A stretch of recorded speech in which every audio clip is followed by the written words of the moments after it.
இப்ப மரங்கொத்திகளே நம்ம பொதுவா எடுத்துக்கிட்டோம்னா எப்படி பறக்கும்? மற்ற பறவைகள் ஒண்ணு கீழ இருந்து மேல பறக்கும், மேல இருந்து கீழே பறக்கும், இல்லைன்னா மேலவே ஒரே மாதிரி போகும். இது வந்து இந்த மாதிரி அலை மாதிரி போகும். அலை மாதிரி எல்லாம் அந்த வேவ் எப்படி வந்து மேல போயிட்டு கீழே இருக்கும், அந்த மாதிரி இந்த பறவைகள் வந்து மேல போகும், அப்படியே கீழே வரும். 15 பேர் இருக்காங்கன்னு வச்சுக்குவோம். அதுல ஒரு 6 ஆண்களும் 4 பெண்களும் இருப்பாங்க. அது வந்து நல்லா அடல்ட்டா இருக்கும்.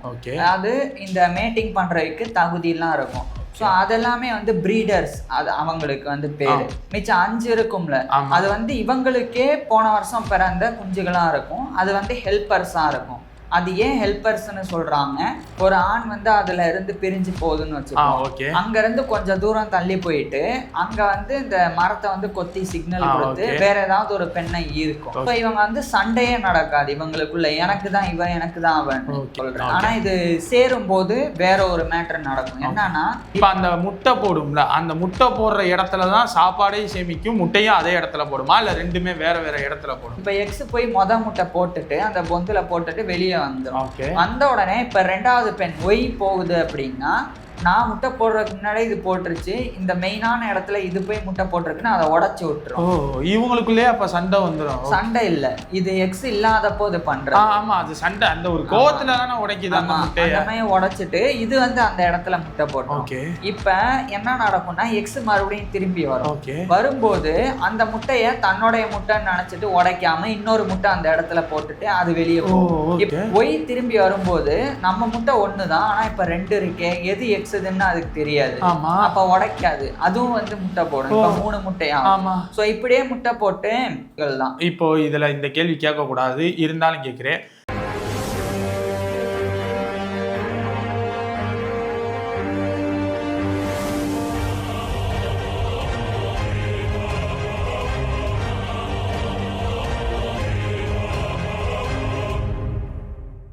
போன வீடியோல ஏக்கோன் மரங்கொத்தி பறவையோட இன்ட்ரோ, அதோட வாழ்க்கை முறை, அதாவது அதோட சைஸ் என்ன, அது ஏன் கூட்டமா வாழுது, அது என்ன சாப்பிடுது அப்படின்னு சொல்லி போன வீடியோல பார்த்திருந்தோம்.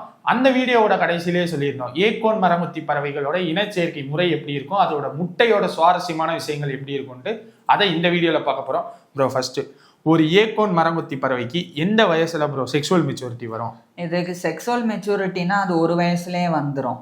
ஆனா இதுக்கு வந்து மேட்டிங் பண்றதுக்கு உண்டான வாய்ப்பு, இதை வந்து அதை தேர்ந்தெடுக்கிறது வந்து வயசு மாறும். ஏன்னா இது பொதுவா வந்து நான் சொல்லியிருக்கேன், ஆயுள் வந்து இது 10ல இருந்து 15 வருஷம் வரைக்கும் வாழும்.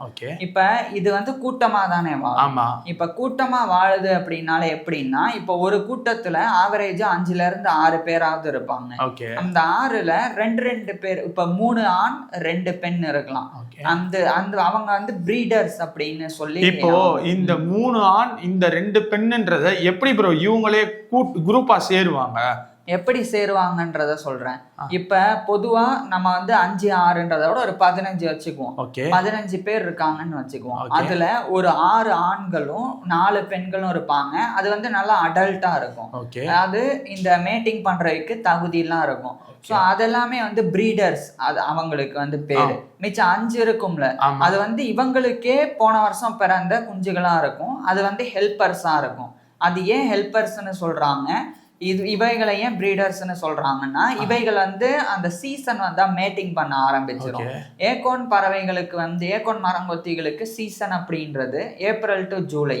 ஆனா மே டு ஜூன் தான் வந்து ரொம்ப அதிகமா வந்து இந்த ப்ரீடிங்லாம் நடக்கும். ஸோ இப்ப இதுல நீங்க கேட்ட கேள்வி எப்படி தேர்ந்தெடுக்கிறாங்கன்னு, இப்ப உதாரணத்துக்கு ஒரு 15 பறவை இருக்குன்னா அதுக்கு மேல போயிருச்சுன்னு வச்சுக்கோங்க, ஒரு 17, 20 அவ்வளோ பறவைலாம் போயிருச்சு அப்படின்னா, அப்ப அது வந்து ஒரே இடத்துல வாழாது, ஒரு எல்லைக்குள்ள உணவு பத்தாது.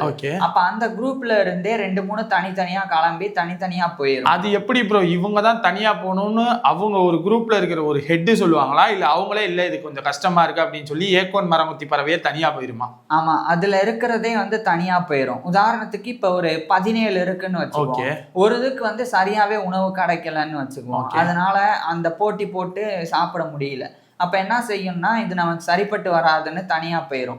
ஆனா தனியா போறது ஒரு அடல்ட்டா தான் இருக்கும். அடல்ட்டா மீன்ஸ் எப்படின்னா, அதனால மேட்டிங் பண்ண முடியணும், ஒரு புது காலனியை வந்து உருவாக்க அந்த அளவுக்கு ஒரு மெச்சூரிட்டி வந்தாதான் இது தனியா போகும். இப்ப ஒரு குரூப்ல 17ன்னு சொன்னேன்ல, ஒரு ஆண் வந்து அதுல இருந்து பிரிஞ்சு போகுதுன்னு வச்சுக்கோ, அங்க இருந்து கொஞ்சம் தூரம் தள்ளி போயிட்டு அங்க வந்து இந்த மரத்தை வந்து கொத்தி சிக்னல் கொடுத்து வேற ஏதாவது ஒரு பெண்ணை ஈர்க்கும். இப்ப அதே நேரத்துல இதே மாதிரி 15 16க்கு மேல இருக்கும்ல ஒரே குரூப்ல, வேற ஒரு குரூப்ல, அதுல வந்து ஒரு பொண்ணுக்கு இந்த சவுண்ட் வந்து கேட்டுருச்சுன்னா அப்ப ஓகே இதுல கூட்டம் ஜாஸ்தி இருக்கு, பேசாம அந்த கூப்பிடுற ஆள்கிட்ட கூட நம்ம போயிடுவோம்னு சொல்லி அதுல இருக்கக்கூடிய ஒரு பெண் மரங்கொத்தி வந்து அங்கிருந்து கிளம்பி அதை நோக்கி போயிடும். இப்ப 2 வெவ்வேறு குரூப்ல இருந்து ஒரு ஆணும் ஒரு பெண்ணும் வந்து சந்திக்கும். சந்திச்சு இது ரெண்டும் வந்து சேர்ந்து ஜோடி சேர்ந்து இனப்பெருக்கம் பண்ணிடும். அதுக்கப்புறம் வந்து முட்டை போடும். இப்ப முட்டை போடுறது வந்து நான் சொன்ன மாதிரி மரத்துல வந்து கூடு கட்டும், அந்த பெரிய ஓட்டமாய் போட்டு அதுக்குள்ள வந்து முட்டை போடும்.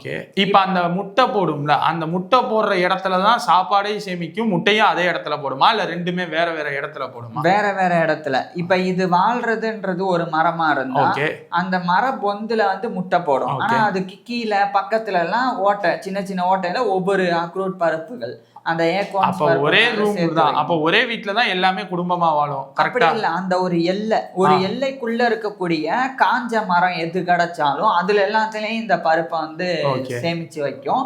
ஓட்டை போடுறது வந்து ஒரு குறிப்பிட்ட மரத்தை தேர்ந்தெடுத்து அது கொஞ்சம் உயரமா இருக்கணும், மற்றதுனால பாதிப்பு வராது. இப்போ ஒரு நேரத்துல எத்தனை முட்டை ப்ரோ இந்த அக்ரூட் என்ன ப்ரோ?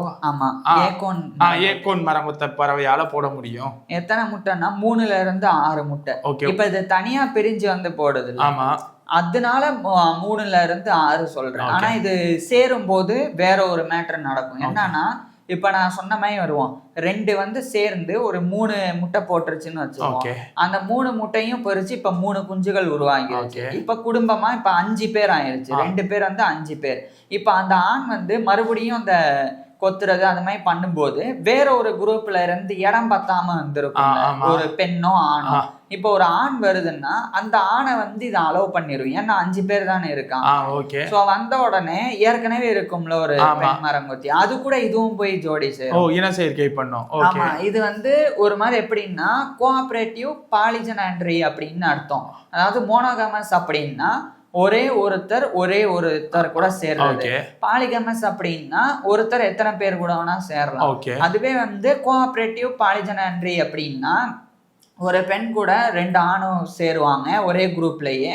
அதே மாதிரி இன்னொரு பெண் வேற ஒரு இதுல இருந்து இடம் பத்தாம இங்க வரலாம்ல, இங்க கம்மியா பேர் தான் இருக்காங்கன்னு, அப்ப அந்த பெண் வந்தா இந்த 2 ஆணுக்கும் அது.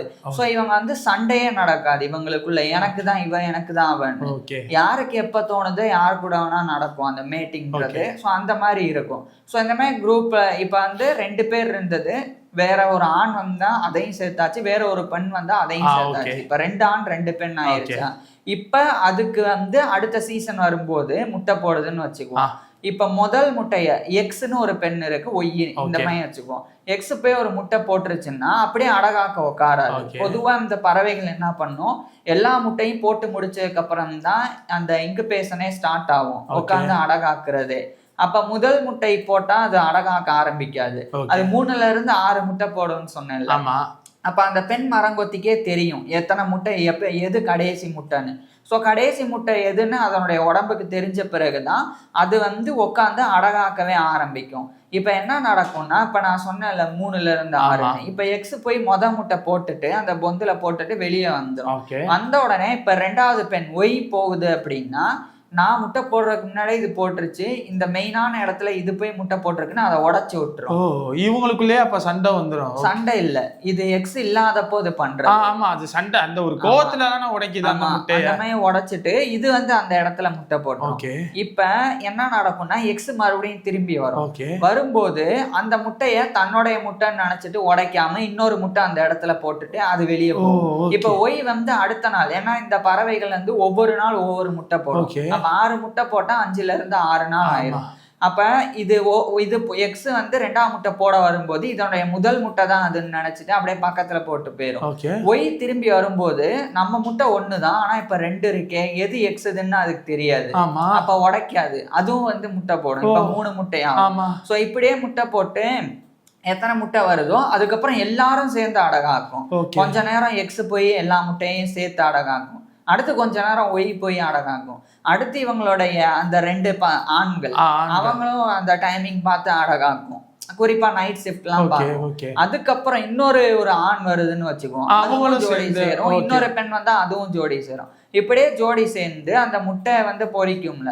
ஏற்கனவே போன வருஷம் அந்த 2 வந்து இருக்கும்போது 3 குஞ்சு பிறந்திருக்கும்ல, அதுதான் ஹெல்பர்ஸ். இந்த குஞ்சுகளை வளர்க்கறதுக்கு அம்மா அப்பா எல்லாரும் கூடயும் சேர்ந்து இதுவும் வந்து ஹெல்ப் பண்ண ஆரம்பிக்கும், சாப்பாடு தேடி கொடுக்கறது. அதனாலதான் இதுக்கு 1 வயசுலயே மேட்டிங் பண்ற வாய்ப்பு கிடைச்சாலும் அந்த குழு நிறைஞ்சு வலியணும். 15க்கு மேல வந்தாதான் இது அந்த இடத்த விட்டு கிளம்பி மேட்டிங் பண்றதுக்கே போக, அப்பதான் வெளியே தனியா ஒரு குரூப் இதோட சந்ததிகள் அடுத்து வளர்றது போக ஆரம்பிக்கும். இப்ப 3 XYZ இருக்குன்னு வச்சுக்கோங்க பெண்கள். இப்ப எக்ஸ் போய் முட்டை போட்டு வந்தா அத ஒய் போய் உடைச்சிட்டு அது முட்டை போடும். ஆமா, ஆனா அது முதல்ல மட்டும் தானே ப்ரோ, அடுத்து எல்லாமே சேர்ந்துருச்சுன்னா அதுக்கு அடுத்து யாரு என்னன்னே அதனால அப்ப முட்டை போடுறது மட்டும்தான் கொஞ்சம் கஷ்டப்படும். அந்த முட்டை மட்டும்தான் உடைஞ்சு போகும். ஆமா, ஆனா இப்ப 3 இருக்குன்னு நான் சொன்னேன். இதுவே வந்து இப்ப 3 இருந்தா ஏகோன் மரங்கொத்திகள்ல ஒரு எக்ஸ் அப்படின்ற பெண் மரங்கொத்தி முட்டை போட்டு வந்தா அந்த முட்டையை ஒய் போய் உடைக்கும். இப்ப ஒய் உடைச்சிட்டு முட்டை போட்டு வருதுன்னா அந்த ஒய் போட்ட முட்டையை இசட் உடைச்சு முட்டை போட்டுட்டு வந்தோம். இப்ப ஒரு முட்டை தான் ஆக பக்கத்துல இருக்கும். இப்ப எக்ஸ் திரும்பி போகும்போது அது தன்னுடைய முட்டை தான் ஏமாந்து பக்கத்துல முட்டை போட்டுரும். சோ இப்படிதான் வந்து அதுல வந்து நடக்குது. இப்ப இது எல்லாமே சேர்ந்து இப்படி ஒவ்வொருத்தர் வந்து யாரு கூட வேணா சேரும்னு சொன்னாங்க. அதனாலயே முட்டையில இருந்து வெளியே வர்ற குஞ்சு இதுதான் ஏன் குஞ்சு இதுதான் அது குஞ்சுன்னு கிடையாது. எல்லாருக்குமே வந்து அது தன்னுடைய குழந்தைகள் தான், அந்த மாதிரி தன்னுடைய குஞ்சுகள் தான். இப்போ இதுல இந்த கேள்வி கேட்க கூடாது, இருந்தாலும் கேட்கிறேன். இப்போ ஒரு முட்டையில இருந்து ஒரு குட்டி வெளியே வருதுல, அதுக்கு செக்ஷுவல் மெச்சூரிட்டி வந்துருச்சுன்னா ஏற்கனவே இந்த குடும்பத்துல இருக்கிற ஆணும் இந்த குட்டியும் இணை சேருமா? சேராது. இது மரபணு ரீதியா இந்த சேர்க்கை நடக்கக்கூடாதுன்றனாலதான் அது ஹெல்பர்ஸாவே இருக்கும். ஏற்கனவே இணை சேர ஆரம்பிச்சிருக்கும்ல, அது கூட தான் வந்து மாத்தி மாத்தி ஆண்களும் பெண்களும் இணை சேருமே ஒழிய புதுசா பிறந்து வளரக்கூடிய அடல்ட் கூட சேராது. அதை ஹெல்பர்ஸா வச்சுக்கும். அதுவும் வந்து உதவிதான் செய்யும் அந்த குஞ்சுகளை பாத்துக்கிறதுக்கு. எப்ப அதுக்கு தோணுதோ வெளியே போகணும்னு அப்பதான் அந்த கூட்டத்தை விட்டு அந்த குரூப்பை விட்டு வெளியே போகும். அதனாலதான் அந்த குரூப்புக்கு வந்து கோஆபரேட்டிவ் ப்ரீடிங் குரூப் அப்படின்னே பேரு. ஸோ இப்படிதான் வந்து இதுல வந்து நடக்குது. இந்த மாதிரி இன்னும் இந்த மரங்கொத்திலே சுவாரஸ்யமான நிறைய விஷயம் இருக்கு.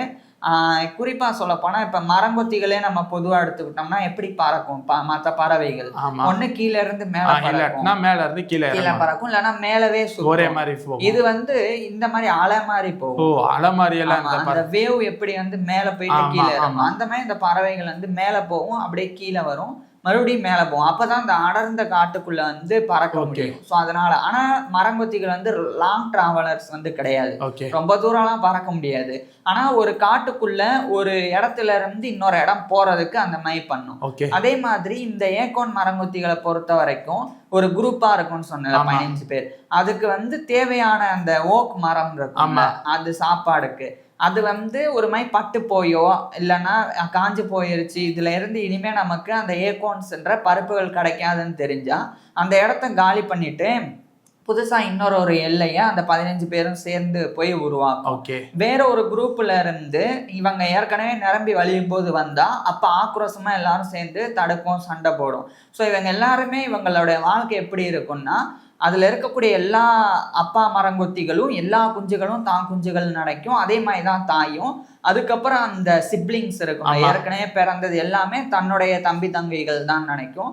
ஸோ எல்லாமே இப்படி ஒன்றுபட்டு வாழும். அதனாலதான் இதனால 10 இருந்து 15 வருஷம் வரைக்கும் வாழ முடியும். இந்த வீடியோல அவ்வளவுதான் ப்ரோ. உங்களுக்கு ஏதாவது சொல்றேன்? அடுத்த வீடியோல என்ன ப்ரோ? அடுத்த வீடியோல இன்னும் மரங்கொத்திகள்ல நிறைய இருக்கு. நான் குரூப்பா சேர்ந்து வாழும்னு சொன்னேன், அது வந்து கிரீன் வுட் பேக்கர். அது மாதிரி இன்னும் நிறைய என்னன்னா அதுல சுவாரஸ்யம் இருக்கு, அதையும் பார்க்கலாம். இந்த வீடியோல ஏகோன்ஸ் மரங்கொத்தி பறவைகளுடைய இனச்சேர்க்கை முறை, அதோட குட்டி, அது எப்படி அது சிப்ளிங்ஸா பாக்குது, எப்படி எல்லாமே தனியா அதாவது குடும்பமா வாழுது அப்படின்னு சொல்லி பார்த்திருந்தோம். அடுத்த வீடியோல கிரீன் வுட் பேக்கர் கரெக்டா, அதோட சுவாரஸ்யமான விஷயங்கள் அடுத்த வீடியோல வந்து பாக்குறோம். உங்களுக்கு ஏதாச்சும் கேள்வி இருந்துச்சுன்னா கீழே கமெண்ட்ல சொல்லுங்க.